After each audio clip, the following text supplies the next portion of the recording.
দানের দৃষ্টান্ত হচ্ছে শস্য বীজের মতো, চারা বীজের মতো। যে চারা বীজ মাটিতে আপনি গেড়ে দিলেন, সেখান থেকে বেরোলো 7টা শীষ, আর প্রতিটি শীষে বেরোলো 100 শস্য দানা।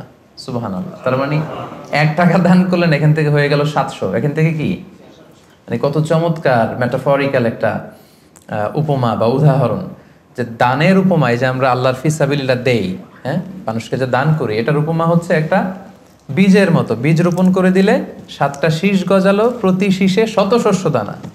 রমাদানের কোনো আলোচনাতে গেলেই আমরা এই আয়াতটা শুনি, আর শুনতে শুনতে এমনি মুখস্থ হয়ে গেছে। ইয়া আইয়ুহাল্লাযীনা আমানু কুতিবা আলাইকুমুস সিয়াম কামা কুতিবা আলাল্লাযীনা মিন ক্বাবলিকুম লাআল্লাকুম তাত্তাকুন।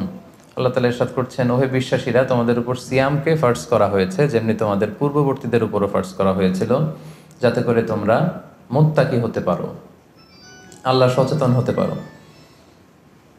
তাহলে বোঝা গেল এই যে 1 মাস ব্যাপী যে আমরা সিয়াম পালন করছি, এটা শুধু আমাদের উপরই ফার্জ না, আমাদের আগেও যে সমস্ত জাতিগোষ্ঠী এসেছিল তাদের উপর আল্লাহ তাআলা ফারজ করেছিলেন। আর এটার উদ্দেশ্য কি? প্রাইম অবজেক্টিভ হচ্ছে লাআল্লাকুম তাত্তাকুন। আমার সাথে সাথে একটু পড়েন, লাআল্লাকুম তাত্তাকুন, যাতে করে তোমরা আল্লাহ সচেতন হতে পারো। মানে আল্লাহর ভয়টা, এটা যেন তোমাদের মধ্যে ডেভেলপ করে, এটা যেন ইনক্রিজ করে, এটা যেন ইমপ্রুভ করে। এটা হচ্ছে সিয়ামের প্রাইম অবজেক্টিভ। তো এজন্য এই যে পুরো মাসব্যাপী যে আমরা রোজা রাখছি, আমাদের কিন্তু সবসময় এটা খেয়াল করতে হবে যে আমাদের এই যে গড কনসিয়াসনেস, আল্লাহ সচেতনতা বা আল্লাহর ভয়, এটা বাড়ছে কিনা। Is it increasing or decreasing? এটা কি বাড়ছে না কমছে? যদি আপনি ফিল করেন যে না, আল্লাহ সচেতনতা এই অ্যাট্রিবিউটটা আমার মধ্যে বাড়ছে, তার মানে আপনার সিয়াম ফলপ্রসূ হচ্ছে। আর যদি ফিল করেন না, আল্লাহ সচেতনতার কোনো ফিলিংস আমার মধ্যে নাই, তাহলে বোঝা গেল যে শুধু না খেয়ে থাকা আর না পান করে থাকাই হচ্ছে, আসলে সিয়ামের যে মূল অবজেক্টিভ সেটা পালন হচ্ছে না। প্রিয় ভাই এবং বোনেরা, দেখেন, সিয়াম এমন একটি ইবাদত যেটা আমরা শুধুমাত্র আল্লাহর সন্তুষ্টির জন্য করি, শুধুমাত্র আল্লাহকে দেখাই। এই সিয়ামটা শুধুমাত্র কাকে দেখাই? আল্লাহকে দেখাই। আমরা যে সালাত আদায় করি, এটা শুধু আল্লাহকে দেখাই না, অন্যদেরকেও দেখাই। আমি এখন সালাত আদায় করলে আপনারা দেখবেন না? আমি যদি চ্যারিটি করি, দান করি, একজন নিচ্ছে, আমি দিচ্ছি, দেখবেন না? দেখবেন। আমি যে হজে যাচ্ছি, প্লেনে চড়ে লাব্বাইক লাব্বাইক পড়ছে, লোকজন দেখে না? দেখে। কিন্তু সিয়াম হচ্ছে কেবলমাত্র একমাত্র এমন একটি ইবাদত যেটা দেখিয়ে করা যায় না। 10 জন লোক যদি এখানে দাঁড়ানো থাকে, আপনাকে যদি আইডেন্টিফাই করতে বলে, বলেন তো এই 10 জনের মধ্যে 5 জন হচ্ছে সিয়াম পালনকারী, মানে রোজা রেখেছে, আর বাকি 5 জন রোজা রাখেন। এবার আপনি খুঁজে বের করেন কোন 5 জন রাখলো আর কোন 5 জন রাখলো না। কে কে বের করতে পারবেন বলেন তো দেখি? কেউ বের করতে পারবেন? বের করা সম্ভব না, কারণ চেহারা দেখে বোঝা যায় না যে কে রোজাদার আর কে বেরোজাদার। তো এই জন্য সিয়ামটা শুধু আল্লাহর জন্য আমরা রাখি, শুধু তিনিই জানেন আমি রোজা রেখেছি কি রাখিনি। ধরেন আমি বাসার ভেতরে ক্ষুধা, তো আমি যদি হুট করে কিছু খেয়ে ফেলি, খেয়ে আবার মসজিদে নামাজের সময় নামাজে গেলাম, সবাই মনে করবে আমি কি রোজাই রেখেছি, আসলে কি রাখছি? রাখি নাই। আবার আমার প্রচন্ড তৃষ্ণায় গলা কাঠ হয়ে আছে, আমি চাইলে কিন্তু কিছু পান করতে পারি দরজা বন্ধ করে, কেউ দেখছে না, একাকী। তো মানুষের কাছে যে আমি কিন্তু রোজাদারের ভান করতে পারি। তার মানে রোজা হচ্ছে এমন একটি ইবাদত যেটা পৃথিবীর কেউ টের পায় না যে আমি রেখেছি কি রাখিনি। একজন মাত্র টের পায়, তিনি কে? তার মানে সিয়াম পালনের মধ্য দিয়ে এই যে আল্লাহর ভয়টা, Allah is watching me, Allah is observing me, each and everything আমরা যেটা করছি আমাদের এই পার্থিব জগতে, সবকিছু আল্লাহ দেখছেন, তিনি মনিটরিং করছেন। এই যে সেন্সটা, এটার নাম হচ্ছে তাকওয়া। এটার নাম কি? তাকওয়া। সো এই যে রোজা পালনের মধ্য দিয়ে আমাকে ফিল করতে হবে যে আমার এই তাকওয়াটা কি বাড়লো না কমলো। আমি যদি রোজাও রাখি, আবার যদি মিথ্যা কথাও বলি, আমি যদি রোজাও রাখি আবার মানুষকে ঠকাই, আমি সিয়ামও পালন করলাম আবার অশ্লীল কাজের সাথেও যুক্ত থাকলাম, তাহলে বোঝা গেল মাই লেভেল অফ তাকওয়া ইজ ডিক্রিজিং, এটা কমছে। সো আমার ফার্স্ট অ্যান্ড ফরমোস্ট রিমাইন্ডার হচ্ছে আজকের এই আলোচনায় যে এই যে সিয়াম আমরা পালন করছি, আমাদের খেয়াল রাখতে হবে যে আমাদের তাকওয়ার লেভেলটা বাড়ছে কিনা, আমরা আমাদের তাকওয়ার লেভেলটাকে ইমপ্রুভ করতে পারছি কিনা। সম্মানিত শুধু এটা এমন একটা বরকতময় মাস, এ মাসে জান্নাতের দরজা খুলে দেয়া হয়। The doors of heaven are opened, the doors of hell fire are closed. শয়তানকে চেইন আপ করা হয়। এর মানে হচ্ছে ইবাদতের একটা চমৎকার পরিবেশ বিরাজ করে এ মাসে। এ মাসে আপনি তেলাওয়াত করে, আপনি জিকির করে, আপনি তাহাজ্জুদ পড়ে, আপনি কিয়ামুল লাইল করে যে মজা পাবেন, যে একটা আবহ তৈরি হবে, বছরের অন্য কোনো সময়টাতে কিন্তু এরকম হয় না। এবং তার চেয়ে মজার ব্যাপার হচ্ছে এই মাসে আমরা যত ইবাদত অফার করি এগুলোর সওয়াবগুলো জ্যামিতিক হারে বাড়ানো হয়। অন্যান্য মাসে নেক আমল করলে সেটার রিওয়ার্ডসগুলো দেওয়া হয় গাণিতিক হারে, কিন্তু এ মাসে যেই নেক কাজগুলো আমরা করব সেটার সওয়াবগুলো বাড়ানো হয় জ্যামিতিক হারে। এ মাসে আমরা একটা নফল ইবাদত করলে এটা ফরজের সমান সওয়াব, একটা ফরজ ইবাদত করলে 700 গুণ সওয়াব, রমজান মাসের উমরা করলে হজের সমান সওয়াব। সুবহানাল্লাহ পড়বেন না? সুবহানাল্লাহ বিহামদিহি। তার মানে মাউসুমুল ইবাদা, ইবাদতের মাউসুম, অনেক অফার, নানা ধরনের আসমানি অফারের হাতছানি। ছোট্ট কাজ করলে এটাকে ফুলিয়ে ফাপিয়ে আল্লাহ তাআলা অনেক বড় করে আপনার আমলনামায় ঢুকিয়ে দিবে। এবং এই মাসটা আসলে আল্লাহ রাসূল সাল্লাল্লাহু আলাইহি ওয়াসাল্লাম খুব বেশি দান করতেন। আল্লাহ রাসূল সাল্লাল্লাহু আলাইহি ওয়াসাল্লাম সবসময় দান করতেন। আল্লাহ রাসূল সাল্লাল্লাহু আলাইহি ওয়াসাল্লামের ডিকশনারিতে না ছিল না, কি ছিল না? না ছিল না। কেউ এসে কিছু চাইলেই উনি দিয়ে দিতেন সাথে সাথে। নো বলতে জানতেন না, নো, না, এটা তিনি বলতে জানতেন না। তো হাদিস শরীফে এসেছে আল্লাহ রাসূল সাল্লাল্লাহু আলাইহি ওয়াসাল্লাম কানা আজওয়াদু বিল খাইরি মিনার রিহিল মুরসালা, প্রবাহিত বাতাসের চেয়েও আল্লাহ রাসূল সাল্লাল্লাহু আলাইহি ওয়াসাল্লামের বদান্যতা এই মাসে খুব বেশি দেখা যেত। প্রবাহিত বাতাস, ব্লোয়িং উইন্ড যেমনি যখন প্রবাহিত হতে শুরু করে সবার গায়ে যেমনি লাগে, বাতাস যদি বয় এটা কি শুধু মুসলমানদের গায়ে লাগে? কথা বলেন, সবার গায়ে লাগে। পূবালী বাতাস যখন আসবে, দক্ষিণা বাতাস যখন আসবে, আস্তিক নাস্তিক, মুসলিম অমুসলিম সবার গায়ে যেমনি বাতাসের হিমেল ছোঁয়া এসে টাচ করে, রাসূল সাল্লাল্লাহু আলাইহি ওয়াসাল্লামের দানটাও এরকম সর্বব্যাপী ছিল। দেদারসে দান করতেন, হাত খুলে দান করতেন। বছরের কখনো রাসূল সাল্লাল্লাহু আলাইহি ওয়াসাল্লামকে এত বেশি দান করার জন্য উদগ্রীব হতে দেখা যেত না। রমাদান আসলে তিনি যতটা দান করতেন।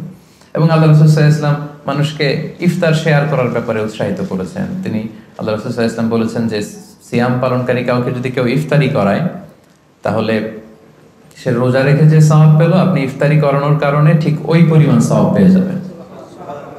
যিনি রোজা রেখেছেন তার সওয়াব থেকে কোনো অংশই কমানো হবে না। তো সাহাবারা বললেন, ইয়া রাসূলুল্লাহ, আমাদের তো এত সামর্থ্য নেই যে আমরা মানুষকে ইফতারি করাবো। আল্লাহ রাসূল সাল্লাল্লাহু আলাইহি ওয়াসাল্লাম বললেন যে ওয়ালাউ বিতামরা, একটা খেজুর দিয়েও যদি ইফতারি করাও তাহলেও এই সওয়াবটা পাবে। মাসকাতুল লাবান, এক ঢোক দুধ দিয়ে যদি করাও, ওয়ালাউ শারবাতুমা, এক ঢোক পানি দিয়েও যদি কোনো রোজাদারের ইফতারি তুমি করাও তাহলে আল্লাহ তাআলা তোমার আমলনামায় এই সওয়াব দিয়ে দিবে।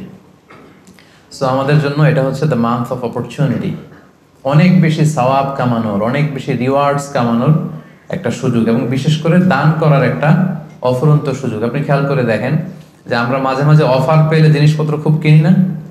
ধরেন একটা ব্লেজার আপনার কেনার খুব একটা দরকার নেই, দেখলেন যে 70% অফ। কত পার্সেন্ট? একটাও দরকার নাই, এখন যে 3টা কিনবো, কয়টা কিনবো?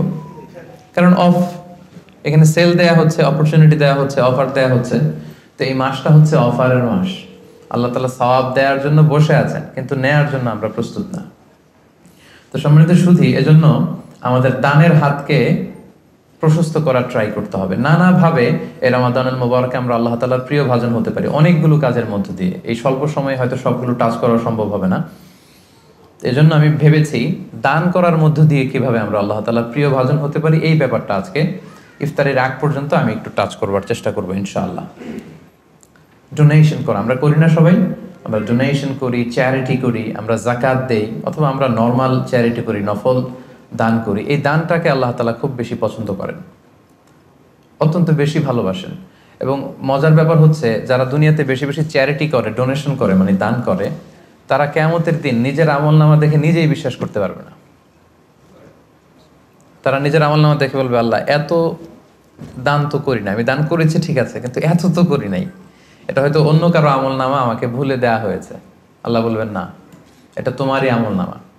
কামা ইউরাব্বি আহাদুকুম ফুলুবাহু, সহিহ বুখারীর বর্ণনা।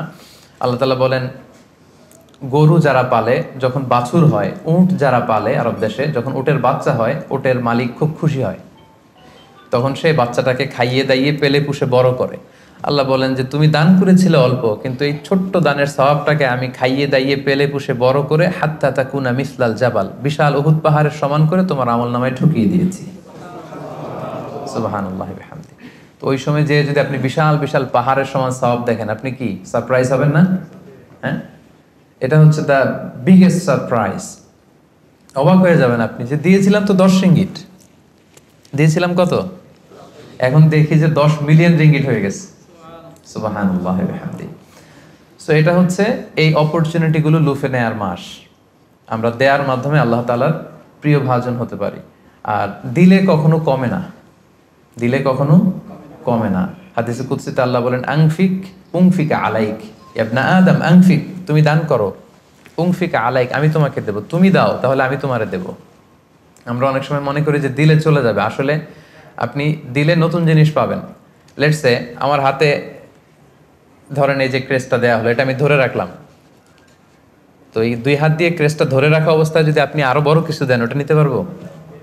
কথা বলেন, পারবো? এইটার দিয়ে দিলে কাউরে আর একটা বড় একটা নিতে পারবো, তাই না?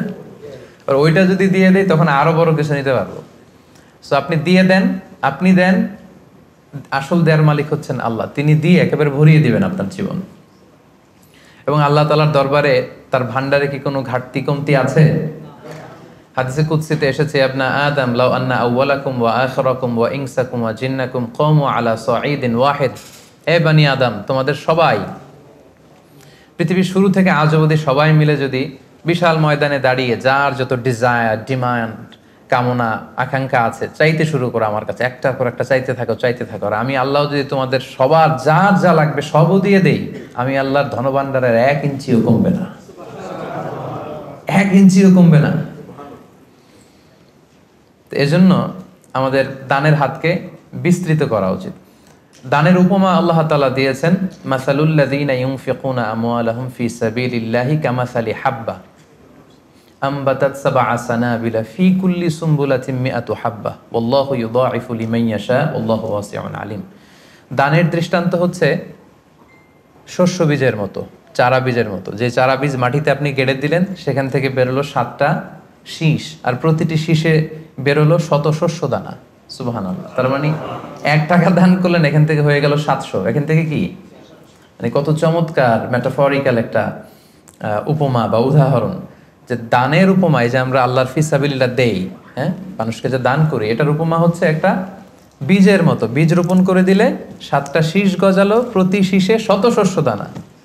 7 গুণ 100-তে কত হয়? 700। এভাবে আল্লাহ বাড়াতে থাকেন, শুধু বাড়াতেই থাকেন। তো এজন্য এই রমাদানে আমাদের দানের হাতটাকে একটু বিস্তৃত করা উচিত। তো এসে দেখেছি আলহামদুলিল্লাহ, এখানে যারা ইনভাইটেড গেস্ট এরা বেশ সচ্ছল লোকজন, মানে বিজনেস ম্যাগনেট টাইপের আর কি, খুব পয়সাওয়ালা লোকজন, ব্যবসায়ী, হয়তো বড় ব্যবসায়ী, সিআইপি ভিআইপি টাইপের হবেন।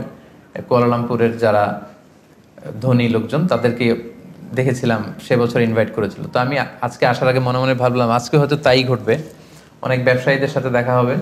তো ওনাদের জন্য সবচেয়ে চমৎকার ওয়াজ হবে এই ডোনেশনের ওয়াজ। কি বলেন? দান করার ব্যাপারে যদি ওনাদেরকে উদ্বুদ্ধ করি, কাজে লাগবে। লেটস সে রিকশাওয়ালাদের একটা ফোরামে আমি গেলাম, ওখানে যেয়ে যদি আমি দানের ওয়াজ শুরু করি, কোনো কাজ হবে? ওনারা বুঝতে পারবে আর হ্যাঁ হ্যাঁ করতে পারবে, দিতে পারবে নাকি? দিতে পারবে না আপনারা, তাই না? তো এই জন্য আমি ভেবেছি যে অল্প কয়েক মিনিট দানের ব্যাপারে আমাদের অনেক মিসকনসেপশন থাকে। কিভাবে দানটা করব, কোথায় দান করব, ডোনেশনের সিস্টেমটা কি, কীভাবে চ্যারিটি করতে হয়, আমি অল্প কয়েক মিনিটে সেটা বলার চেষ্টা করব। সাদাকায়নের কিছু ইসলামী দৃষ্টিভঙ্গি আছে, সিস্টেম আছে। এই সিস্টেমগুলো ফলো করে যদি আপনি দান করেন, আপনার এটার প্রোডাক্টিভিটি অনেক হাই হবে। মানে আপনি অল্প দিলেও এটার সওয়াব হয়ে যাবে অনেক বেশি। তো এরকম 10টা পয়েন্টসে আমি 10 মিনিটে 10-15 মিনিটে শেষ করবার চেষ্টা করবো ইনশাআল্লাহ।